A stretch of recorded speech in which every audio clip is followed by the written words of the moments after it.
기관계의 통합적 작용, 이것도 사실 중학교 때 배운 거랑 비슷한 거예요. 중학교 2학년 때 원래 배웠던 거랑 비슷한 겁니다. 특히 이제 에너지를 얻는 과정에서의 기관계 통합 작용입니다. 그러니까 소화계, 뭐 순환계, 호흡계, 배설계가 한꺼번에 이제 이렇게 작용해야지 에너지를 얻고 뭐 생겨난 노폐물을 바깥으로 내보내고 잘 살 수 있다, 이런 거죠. 세포 호흡을 해야지, 각각의 세포들이 세포 호흡을 해서 에너지를 얻어내야지 살 수가 있거든요. 그래서 호흡계에서 하는 일은 산소 흡수하고 이산화탄소 배출하고 그런 일을 하죠. 근데 흡수된 산소가 순환계를 통해서 각각의 세포, 조직세포로 이동하죠. 근데 영양소는 소화계를 통해서 흡수돼서 순환계를 통해서 조직세포로 들어가죠. 그럼 조직세포에서는 세포호흡을 합니다. 그러면 에너지랑 ATP를 얻어내고, 근데 여기서 이제 ATP를 얻어내고 에너지도 좀 나오고 열에너지도 나오고, 그때 생겨난 노폐물들이 이산화탄소는 호흡계를 통해서만 나가고, 물은 호흡계로도 나가고 배설계로도 나가고, 여기 물도 써 있는 게 좋은데 뭐 하여튼 나갈 때는 물은 여기로도 나갑니다. 그 다음에 질소 노폐물이라고 하는 거는 이제 원래 처음에는 암모니아인데 이게 간에서 요소로 바뀌어서 질소 노폐물, 여기서 이제 요소 형태로 나가는 거죠. 질소 노폐물 요소 형태로 나갑니다. 이게 다 종합적으로 잘 유기적으로 잘 움직여야지 생명활동이 지속적으로 이제 별 문제 없이 살아가는 거죠. 이 중에 하나라도 아프면 큰일 나는 겁니다. 뭐 하나라도 아프면은 이제 엄청 힘든 거죠. 그래서 영양소 공급은 소화계가 해주잖아요. 소화계가 해주는데, 소화 과정에서 중학교 때 다 배운 거죠. 이제 입에서 이제 처음에 녹말이 엿당으로 분해되고, 근데 입에서 아밀레이스가 소화효소가 나오죠.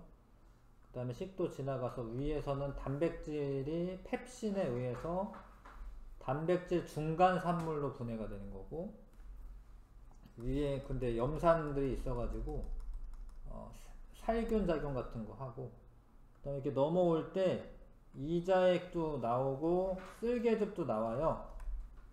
쓸개즙은 그 지방의 소화를 돕는 거고, 지방이 이렇게 뭉쳐 있을 텐데 뭉쳐 있는 거를 조금 이렇게 떨어뜨려 놓는 역할이 쓸개즙이고, 그 다음에 이자액에는 아밀레이스도 있고 트립신도 있고 라이페이스도 있는데, 라이페이스는 지방산과 모노글리세리드로 한방에 분해를 시켜주고, 근데 이자액에 있는 아밀레이스는 엿당까지만 분해가 되고, 단백질도 트립신이 요거 전 단계까지 되는 겁니다. 그 다음에 이제 고등학교 때 배우는 거는 엿당을 포도당으로 분해하는 효소랑 중간 단계를 이제 아미노산으로 분해하는 효소를 또 배우는 거지.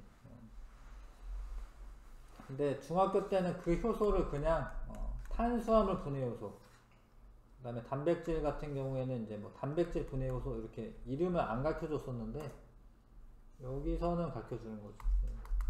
그럼 이제 최종 산물로 분해된 다음에 물에 잘 녹는 애들, 포도당과 아미노산 이런 애들은 모세 혈관으로 흡수가 되고, 혈관에는 이제 혈액이 흐르는데 혈액은 이제 물 성분이 많은 거거든요. 그 수용성 영양소들은 모세 혈관으로 흡수되고, 물에 잘 안 녹는 애들, 이런 애들은 암주관, 지용성인 애들은 암주관으로 흡수가 됩니다.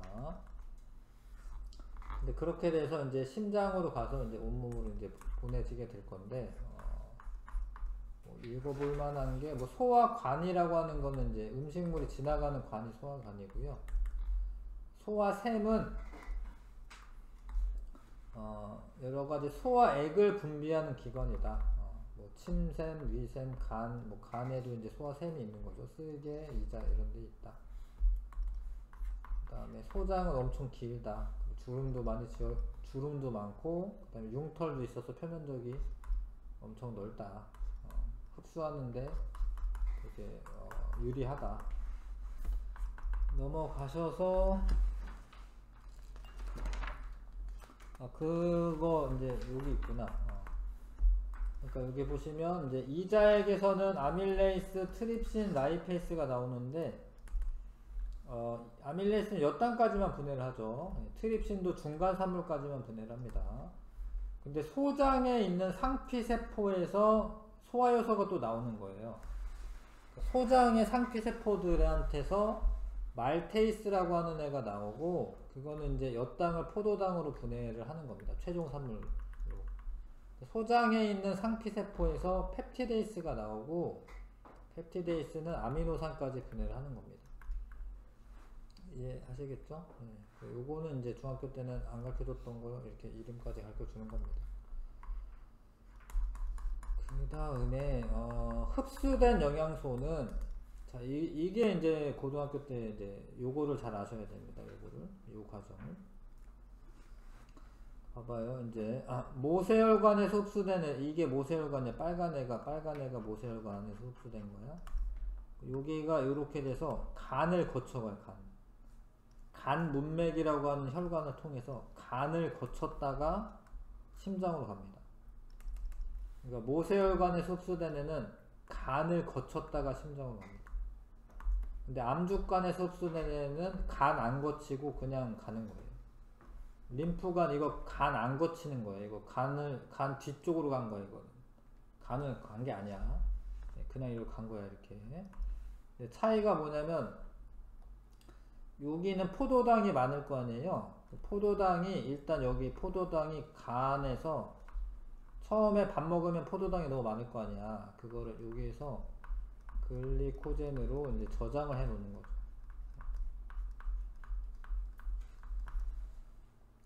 그래서 요 혈관들은 간을 거쳐서 가는 거고, 요 지방이나 이런 애들은 거쳐가지는 않아요. 간에 저장을 해 놓는 건 아니어가지고. 물론 이제 이런 포도당이 지방 형태로 바뀌어서 이렇게 뭐 이렇게 낄 수도 있는데, 일단 글리코젠을 저장해 놓는 거니까. 이때 이제 호르몬이 이제 인슐린이 필요하죠. 인슐린이 필요합니다. 인슐린이 포도당을 글리코젠으로 바꿔놓는 그런 호르몬이 되는 거죠. 그래서 모세혈관은 간을 거쳐서 간다. 근데 얘는 간 거치는 건 아니다. 포도당과 아미노산은 모세혈관으로 흡수된 후 간을 거쳐서 심장으로 이동한다. 근데 지방산과 모노글리세리드는 상피세포를 통과할 때 지방으로 재합성되어 암죽관으로 흡수된 후 림프관을 통해 이동하다가 혈액에 실려 심장으로 이동하여 온몸의 조직세포로 공급된다. 그러니까 간을 거쳐가진 않죠. 그 다음에 이제 비타민이 여러 종류가 있는데 B랑 C는 수용성이고요. 물에 잘 녹아. 그러면 이런 애들은 모세혈관으로 흡수되는 거예요. B, C는. 근데 A, D, E, K는 물에 안 녹아요. 그런 애들은 이제 암죽관으로 흡수됩니다. 뭐 그런 거는 좀 읽어두시면 되고. 네. 자, 그래서 뭐 주 영양소는 이제 탄수화물, 단백질, 지방, 에너지원으로 사용할 수 있는 3대 영양소를 주 영양소라고 부른다. 그 다음에 이 물, 비타민, 무기염류는 부영양소라고 하는데 얘네들은 에너지원은 아니다. 근데 몸을 구성하거나 생리작용 조절하는 데 쓰이긴 한다. 에너지원은 아니죠. 뭐 비타민 많이 먹는다고 에너지 나오지 않습니다. 기계적 소화는 이제 뭐 저작 운동이나 씹는 운동, 꿈틀 운동은 이제 음식물을 이렇게 한쪽 방향으로 이동시키는 거고요.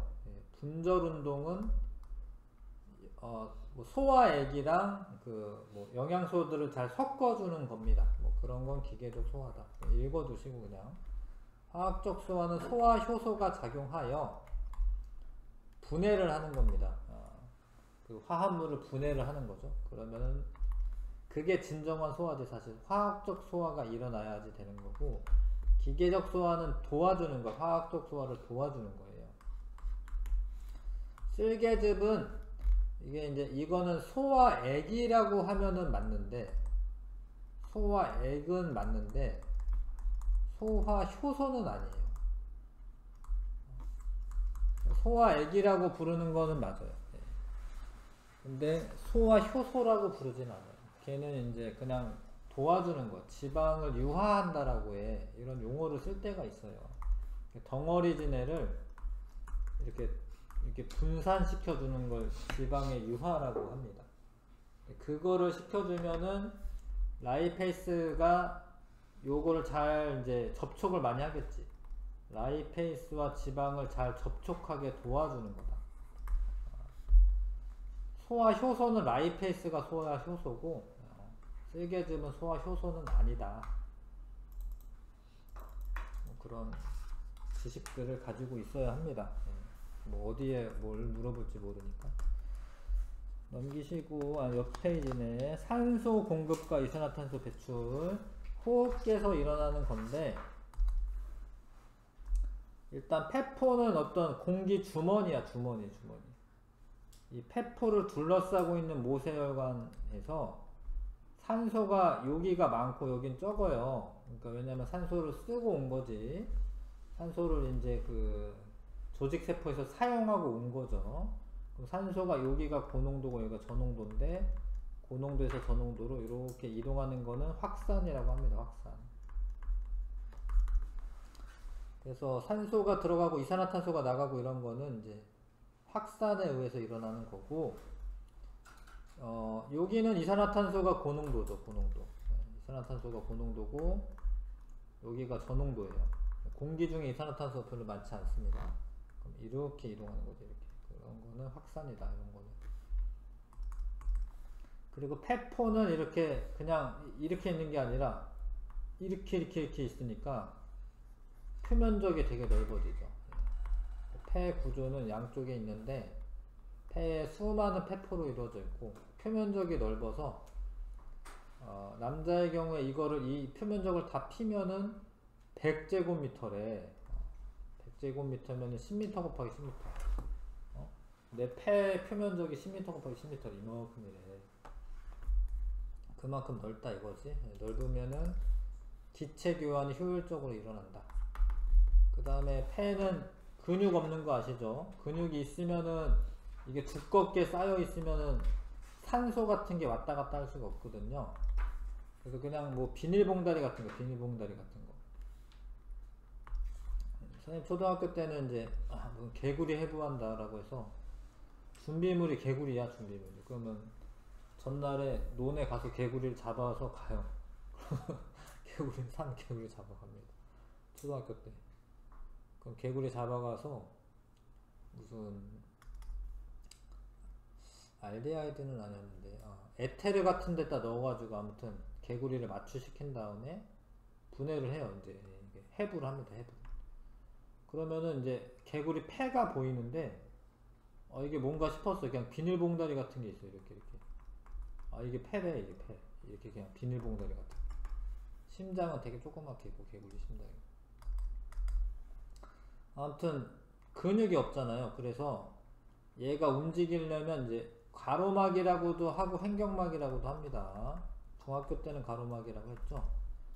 이거랑 갈비뼈에는 막 근육이 붙어 있어요. 니네 뭐 돼지갈비 먹으면 뭐 거기 막 근육들 막 붙어 있는 거야. 그래서 갈비뼈는 움직일 수 있습니다. 횡격막도 움직일 수가 있고.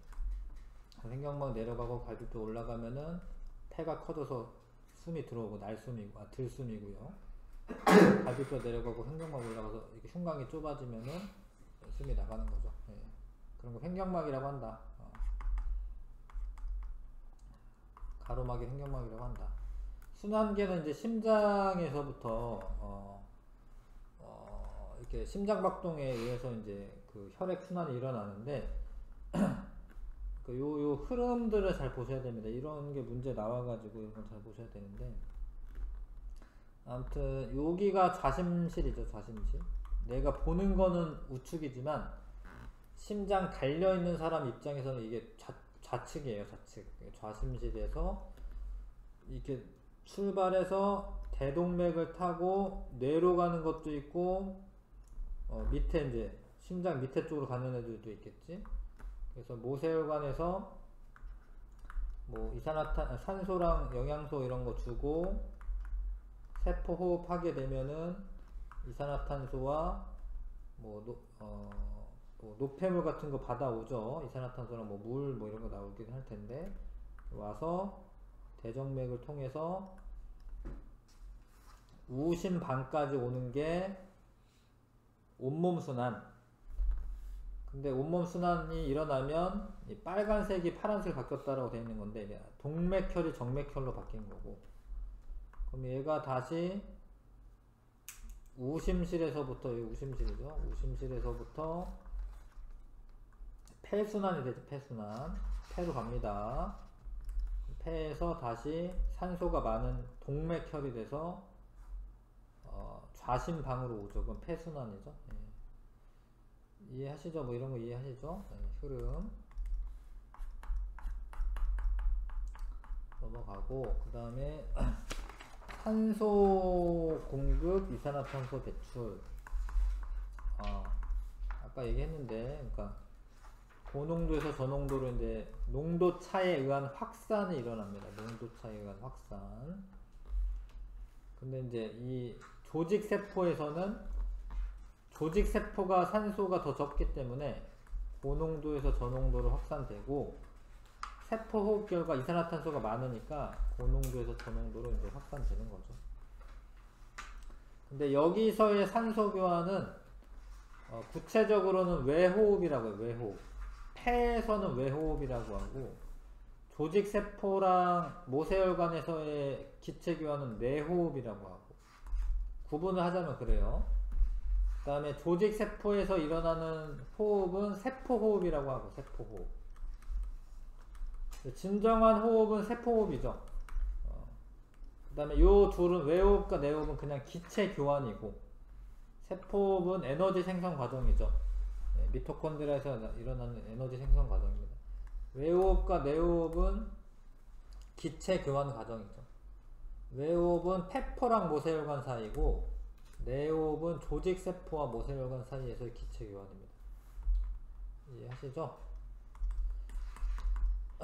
용어들을 좀 알고 있어야지. 갑자기 내호흡 막 이렇게 물어보면은 이제 뭐 내호흡이 뭐지 이렇게 되니까 이런 지식들이 있어야 돼. 내호흡이 뭐고 외호흡이 뭐다 뭐 이런 거. 기체 교환이 일어나는 원리는 분압차에 의한 확산, 농도차에 의한 확산이라고 해도 돼. 근데 분압차라고 해도 돼요. 그러니까 얘가 이 부분 압력이 분압이거든요. 기체의 부분 압력. 부분 압력이 분압인데, 부분 압력이 크면은 많이 있는 거니까 농도가 많은 거예요. 그러니까 여기 조직 세포에서의 O2의 부분 압력이 40mmHg고, mmHg는 이제 기압 단위죠. 기압 단위. 근데 여기 동맥혈에서는 95mmHg잖아. 여기서 여기로 이동한다 이거야. 압력이 높은 데서 적은 데로 이동한다, 뭐 그런 말이에요. 그 다음에 이산화탄소는 여기가 60mmHg고 여기 40이잖아. 40. 그러면 여기가 고농도 저농도니까 이렇게 이동한다라는 거죠. 이동하면은 조금 올라갔죠. 이산화탄소 농도가. 여기는 95였는데 40으로 줄어들었죠. 왜냐면 산소가 일로 갔을 거 아니에요. 그쵸?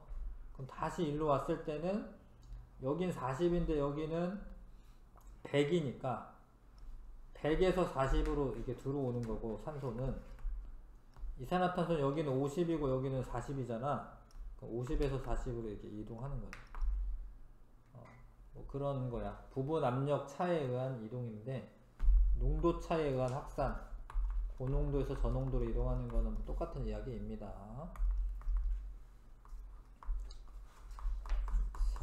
그 다음에 노폐물 생성과 배설. 노폐물이라고 하는 거의 정의가, 노폐물의 정의가 이런 이제 영양소가 세포 과정에서 분해되면서 생성되는 이런 생성물, 이런 걸 노폐물이라고 해요. 노폐물. 그래서 사실 물도 노폐물에 해당해, 여기에서는. 근데 이제 중점은 암모니아지, 암모니아 사실은. 다른 거는 그렇게 뭐 큰일 날 건 아니고 배출되면 되니까. 근데 암모니아는 독성이 있기 때문에 그런 걸 이제 질소 노폐물이라고 합니다. 암모니아나 요소 이런 것들을. 근데 질소는 이제 단백질의 분해 과정에서 나오는 거죠. 단백질은 탄소, 수소, 산소 외에 질소를 포함하고 있기 때문에 얘를 분해할 때는 암모니아가 나옵니다. 그 암모니아는 독성이 있으니까 간에서 독성이 약한, 요소도 독성이 있긴 한데 좀 약한 거예요. 약한 요소로 전환해서 배설한다. 그래서 뭐 요런 애들을 다 노폐물이라고 보시면 되긴 하는데, 그렇다라고 이제 이산화탄소가 날숨을 통해서 나가잖아요. 그럼 요거는 이제 배설기관이냐? 근데 이건 배설기관을 하지는 않아요. 그냥 호흡기관으로 하지. 물은 폐로도 나가고 콩팥으로도 나갑니다. 폐를 배설기관으로 하지는 않아요. 그냥 호흡기관이라고 하는 거고, 암모니아를 간에서 요소로 바꾼 다음에 오줌을 통해서 나갈 때 요 콩팥은 배설기관에 해당하는 거죠. 그 다음에 뭐 이런 거 있죠. 대변은 배설이냐? 뭐 일상적인 용어로는 뭐 배설이라고 말하긴 하는데, 엄밀하게 말하자면 영양소를 흡수하고 남은 찌꺼기가 그냥 배출되는 것으로 배설에 해당하지는 않습니다. 대변은 그냥 배출된다 이런 표현을 써야 되는 게 맞긴 해요. 근데 왜냐하면 이제 배설이라는 거는 세포 호흡 결과 생긴 노폐물을 내보내는 거기 때문에 그렇고, 대변은 먹기는 먹었는데 흡수는 안 된 거죠. 흡수 안 된 그런 찌꺼기가 나가는 거니까 이거는 그냥 배출이라고 표현을 해야 한다. 그리고 아주 일부는 땀을 통해서도 배출됩니다. 땀을 내보내는 것은 배설에 포함시키지 않습니다. 사실 선생님 배울 때 예전에는 배설기관으로 땀샘도 들어갔었거든요. 근데 이제 뭐 이렇게 교육과정 바뀌면서 빠졌나봐. 아무튼 콩팥만, 이제 콩팥이랑 관련된 애들, 그런 애들만 배설기관으로 보시면 됩니다. 그래서 배설계는 콩팥, 요게 오줌관, 방광, 요도, 요게 배설기관이에요. 콩팥, 오줌관, 방광, 요도, 이렇게 배설기관입니다. 근데 이제 콩팥 동맥은 흔히 동맥이 더 깨끗한 피일 것 같은데, 자 봐봐요. 이제 심장에서 나오는 혈액이 흐르면 동맥이잖아요. 심장에서 나오는 혈액이 콩팥 동맥을 통해서 들어가. 근데 요소가 걸러져서 나가고 깨끗한 피가 콩팥 정맥으로 나오는 거예요. 그러니까 콩팥 정맥이 더 그런 게 없는 거예요. 그러니까 콩팥 동맥이 더 들어온 피고 콩팥 정맥에 흐르는 혈액이 더 깨끗한 피입니다. 이해하시죠? 콩팥 동맥을 통해서 아직 요소가 안 걸러진 상태로 들어오는 겁니다. 그러니까 이 콩팥 동맥으로 들어오죠. 이 콩팥 동맥 들어와서 요게 이제 콩팥 동맥이 이어진 거지. 이렇게 사구체를 지날 때 되게 가느다란 혈관을 지나면서 압력이 높아져요. 압력이. 그래서 여기에서 그 입자가 작은 애들이 이걸로 이렇게 여과가 돼. 여과가. 근데 여과가 될 때는 크기 차이로만 여과가 되는 거예요. 여기서 여과가 되는데 여기지. 여과가 돼. 여과라 써있네. 근데 크기가 작은 애들은 일로 막 빠져나오는 겁니다. 근데 물이랑 요소랑 포도당, 아미노산, 무기염류 이런 작은 애들은 사구체에서 보먼주머니로 여과되는 겁니다. 여과 안 되는 애들은 혈구, 단백질 이런 건 여과가 안 되죠. 이런 등치가 크니까. 뭐 지방도 떠다니는데 지방 이런 건 여과 안 됩니다. 이런 건 여과가 안 돼요. 등치가 커서.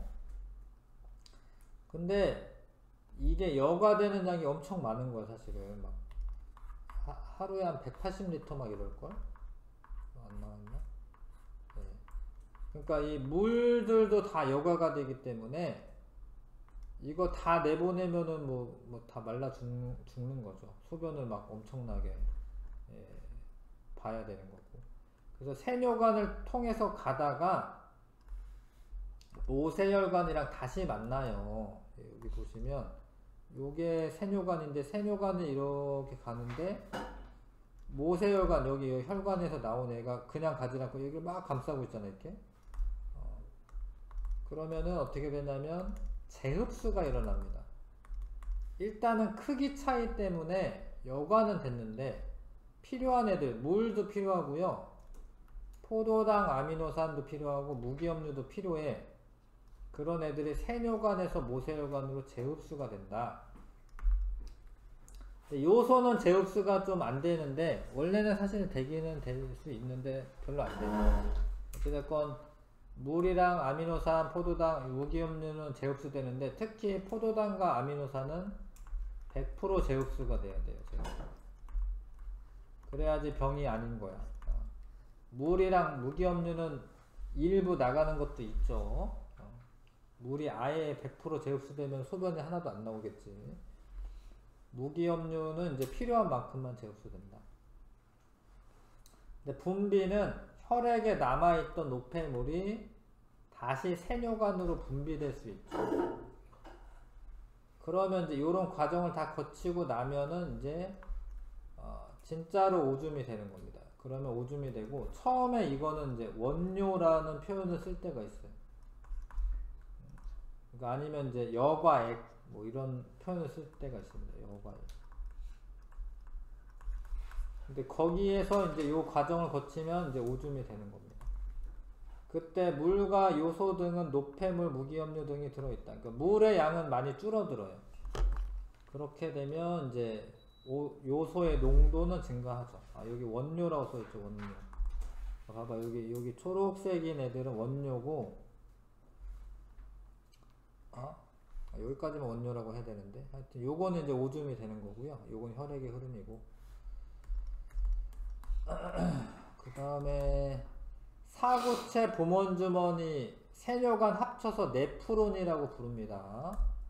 네프론은 콩팥의 구조적, 기능적 단위이며 이렇게 신단위라고 해야 돼. 네프론은 이제 신단위라고도 해. 신단위. 그 다음에 이런 네프론이 한 100만 개, 콩팥 하나에 100만 개가 있어요. 근데 요 부분은 콩팥 겉질에 많아요. 겉질. 요 부분은 콩팥 겉질에 많고, 속질, 여기 속질인데 속질은 세뇨관이 있는 거야. 세뇨관. 콩팥 겉질에 보먼주머니 사구체가 있는 거고, 세뇨관은 속질에 있는 거야. 속질. 그래서 세뇨관에서 이렇게 모이면은 집합관을 따라서 콩팥 깔때기로 모입니다. 여기에 잠깐 모였다가 오줌관을 타고 방광으로 가는 거예요. 요 부분은 콩팥 깔때기라고 합니다. 이해하실까요? 그러니까 요런 겉질에서 막 요런 애들이 다 이렇게 모여가지고 세뇨관 속질, 그 다음에 콩팥 깔때기에 모였다가 오줌관 타고 방광으로 가는 거예요. 네프론에서 생성된 오줌은 집합관, 콩팥 깔때기, 오줌관을 거쳐서 방광에 모였다가 요도를 통해 몸 바깥으로 배설된다. 되시지요? 네. 그 다음에 뭐 이런 거 봐봐요. 이게 재흡수 될 때 물은 삼투에 의해 재흡수되고, 삼투는 에너지를 쓰는 게 아닙니다. 삼투는 일종의 확산 현상이기 때문에 에너지를 쓰는 게 아니고, 포도당, 아미노산, 무기염류는 능동수송에 의해 재흡수된다. 이때는 에너지 쓰는 거예요. 능동수송. 이거 재흡수할 때 에너지 쓰는 겁니다. 이건 에너지 소모가 됩니다. 분비도 능동수송이구나. 분비도 능동수송을 한다. 3초는 에너지 사용하는 건 아니에요. 자, 그래서 기관계가 이제 통합적으로 이제 돌아가면서 전체적으로 이제 살아가는 거죠. 목적은 사실은 이제 세포가 하면서 에너지를 생산해내는 거고요. 그러면서 이제 생긴 노폐물 뭐 배설기로 내보내고, 필요한 물질들은 이제 호흡계나 소화계로부터 이제 들어오고, 순환계를 통해서 각각의 조직 세포로 전달되는 겁니다. 이해하시겠죠? 넘겨보겠습니다. 자, 콩즙으로 오줌 속의 요소 분해하기. 콩즙에 어떤 효소가 있어요. 콩즙에 뭐가 있더라? 유레이스인가 이런 효소가 있습니다. 콩즙에 밑에 있네. 유레이스라고 하는 효소가 있습니다. 콩즙에 요소를 암모니아와 이산화탄소로 분해하는 유레이스라고 하는 효소가 들어있다. 근데 오줌에 뭐가 있죠? 원래 요소가 있죠, 요소. 이런 실험을 해보면 증류수와 요소가 있고, BTB용액을 넣었더니만 증류수는 초록색이고, 요소는 약간 염기성이에요. 요소가 원래 약한 염기성입니다. 약염기예요. 요소는 약한 염기입니다. 색깔이 초록색은 아닌데 파란색은 좀 아닌 것 같고, 뭐 이런 상황이잖아. 이거는 중성이죠, 중성. 그 다음에 콩즙을 넣고 좀 기다리면, 뭐 얘는 변화가 없는데 얘는 좀 파랗게 변했잖아, 그쵸? 근데 이거는 이제 좀 더 강염기입니다. 물론 암모니아도 강염기는 아닌데 요소보다는 강염기죠. 그러니까 이렇게 된다라는 거는 암모니아가 생성이 되었다, 뭐 이런 걸 의미해. 근데 봐봐요. 암모니아에 BTB용액 넣었을 때 요 색깔이랑 요 색깔이랑 같죠, 지금? 요 색깔 C랑 D랑 같잖아요. 그래서 오줌에 들어있는 애도, 오줌도 약간 중성에 더 가까운 것 같긴 하네, 색깔이. 어찌됐건 얘도 요소가 있는데, 콩즙에 의해서 요소가 암모니아로 분해가 되면, 요 색깔이 다 비슷하잖아, 얘네가. 암모니아로 분해된 걸 의미합니다. 그래서 증류수는 뭐 변화가 없고요. 요소 수용액은 BTB 용액 넣었을 때 청록색이구나, 요소는. 근데 이제 직후는 안 변했고, 나중에 파란색으로 바뀌었다라는 건 암모니아가 생성됐다, 뭐 이런 의미고, 암모니아 수는 처음부터 파란색이고, 오줌은 뭐 이런 상황에서 나중에 지나면 어떻게 돼? 파란색 계통이 된다, 뭐 이런 거거든요. 오줌에 있는 요소가 암모니아로 분해가 됐다, 뭐 이런 실험입니다. 자, 그래서 요소는 산성 띠는 거는 아니에요. 산성이면은 더 노란색 계통이어야 되는 거고요. 암모니아는 중성을 띈다. 중성은 아닌 것 같은데, 암모니아는 아니죠, 염기성이죠, 확실하게. 요소는 거의 중성과 산성 염기성 사이고요. 중성 띄는 거 아니죠. BTB 용액은 산염기 지샥의 한 종류인 거는 뭐 아실 거고, 콩즙을 넣기 전에 오줌 속에 암모니아가 들어있다. 암모니아는 아니고, 암모니아가 들어있으면 이제 처음부터 파란색이겠지.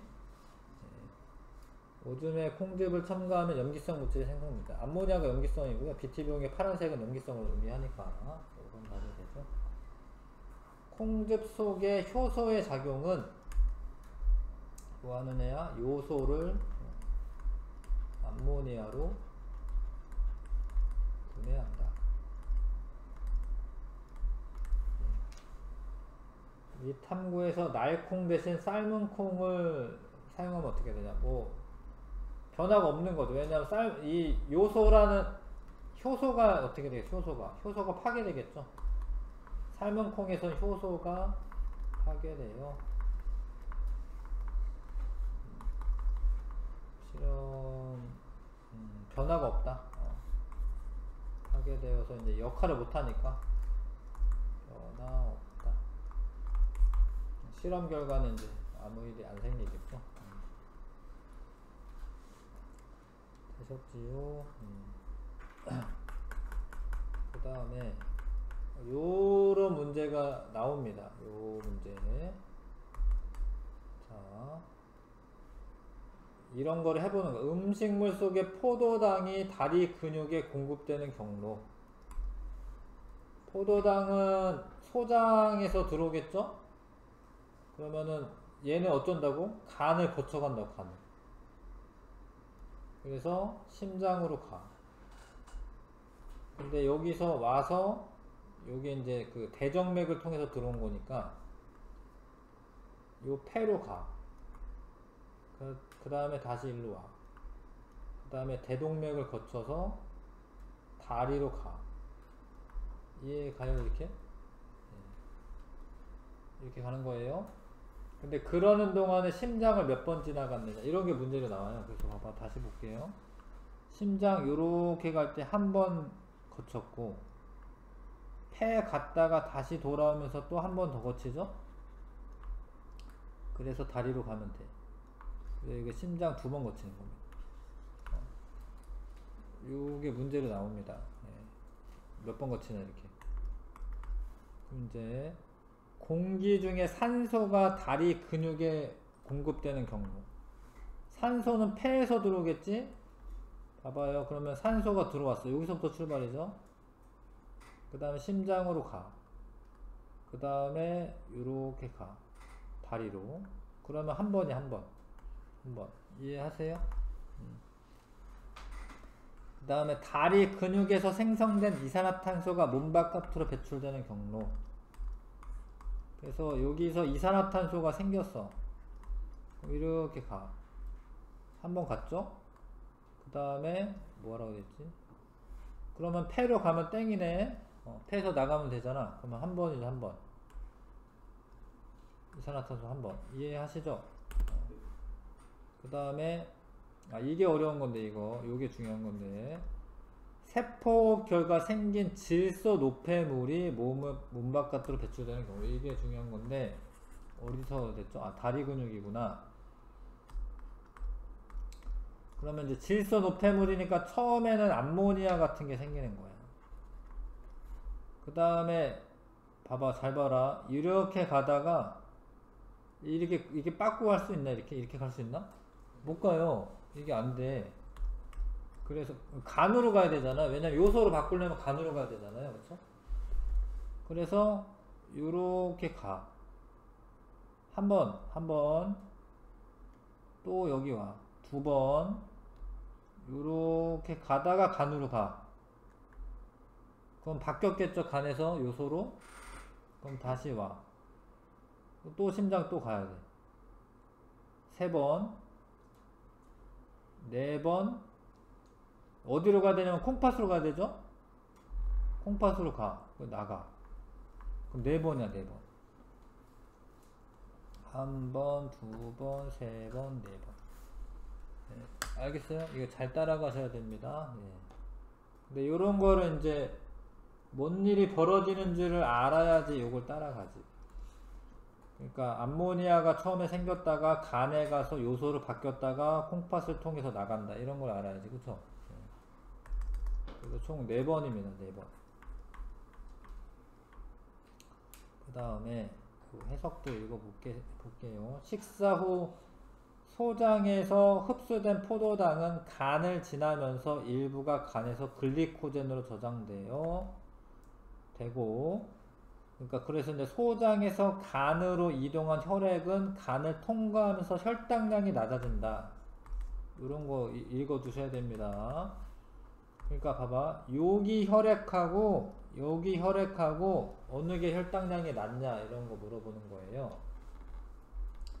1번, 2번 중에 혈당량 누가 낮은 거예요? 2번 낮은 거예요. 여기서 저장했으니까. 이해하시겠어요? 간에 가서 저장하고 나오니까 2번에 혈당량이 낮은 거지.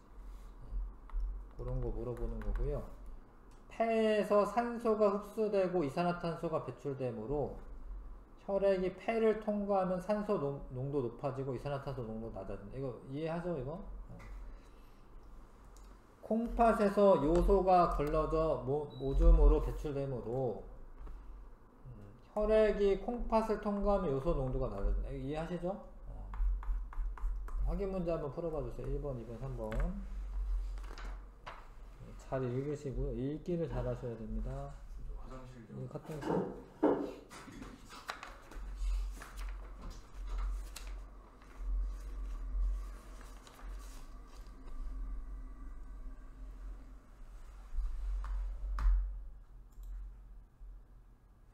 봅시다.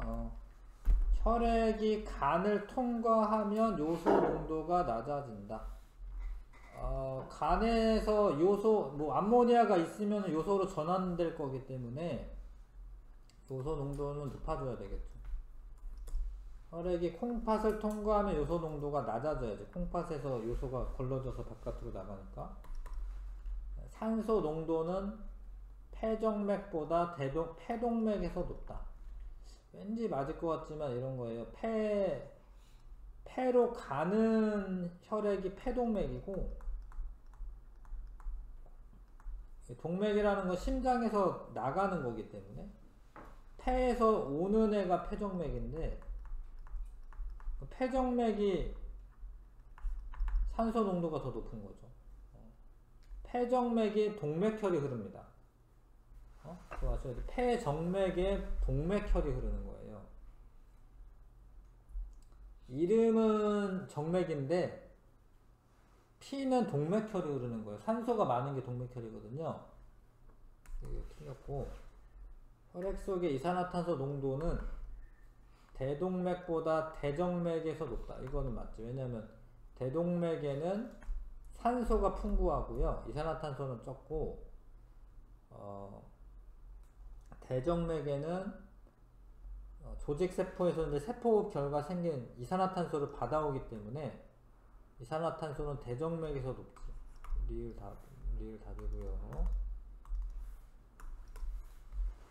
식사 전, 식사 후 소장에서 간으로 이동한 혈액이 간을 통과하면 혈당량 어떻게 되냐.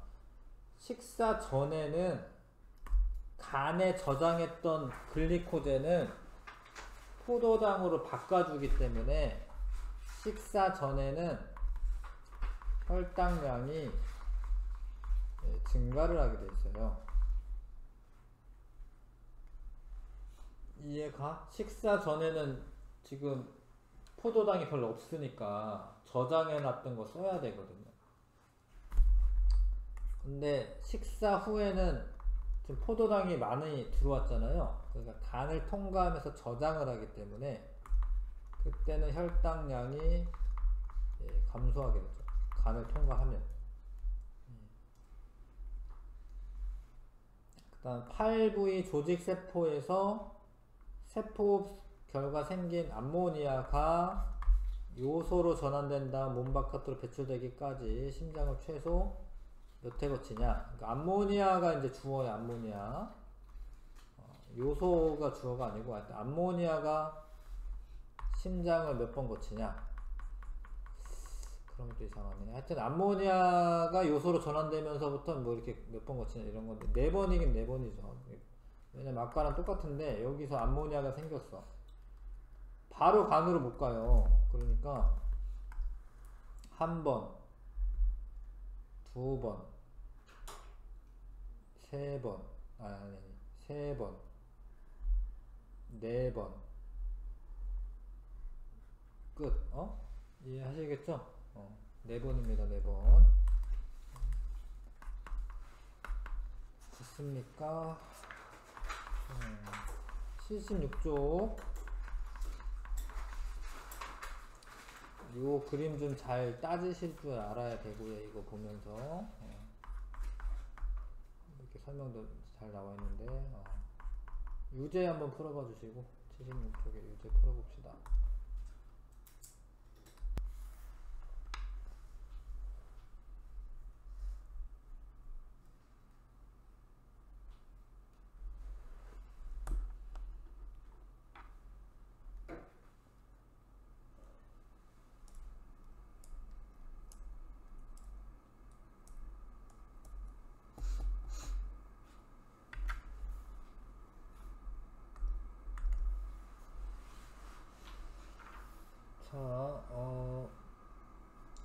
나에서 이화작용이 일어난다. 이게 영양소가 분해된 다음에 흡수되니까 이화작용이 일어나는 거 맞죠? 네, 영양소 분해된 다음에 흡수돼야 됩니다. 콩팥과 간은 모두 나에 속한다. 나는 배설계인 거죠. 지금 이게 배설계, 소화계, 호흡계, 순환계 중에 하나다라고 되어 있는데 배설계인데 간은 소화계에 속하는 거예요. 소화계. 네, 소화계에 속하는 겁니다. 암모니아가 간에서 요소로 바뀌기는 해도 그래도 소화계야. 배설계는 콩팥은 배설계지만 질소 노폐물은 기역 방향으로 이동한다 라고 되어 있는데 조직세포에서부터 이렇게 순환계를 와야 되죠. 니은이죠. 니은. 기역 방향 아니고. 이해하시죠? 조직세포로 들어가는 애들은 뭐 영양소랑 산소고 노폐물은 이렇게 나와야 되죠. 라는 순환계고 이거는 뭐 호흡계고 이러겠죠. 기억만 고르시면 됩니다.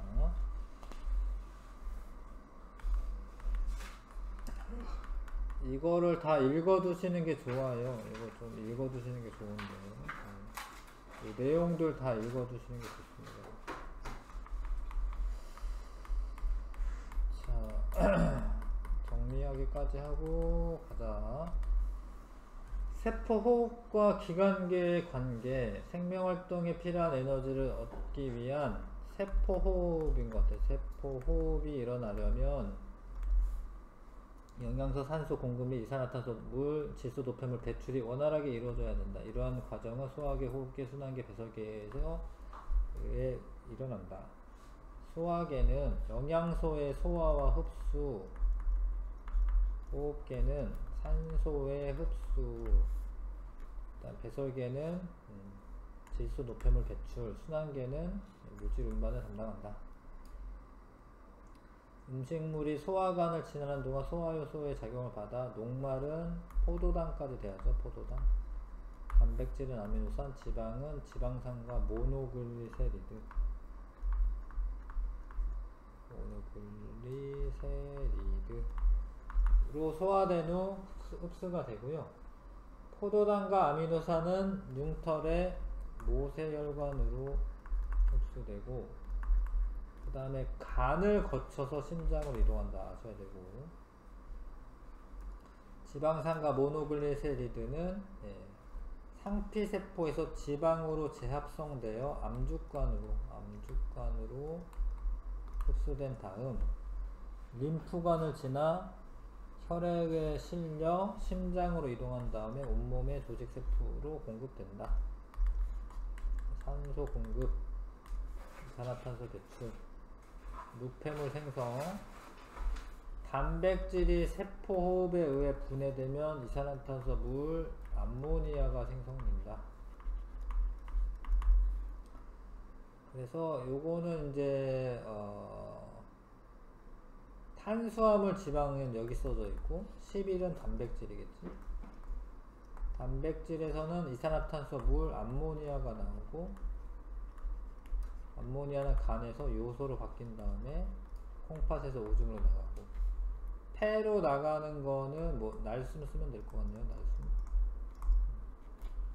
그 다음에 암모니아는 간에서 9번은 요소로 전환된 후 물과 함께 오줌으로 배출된다.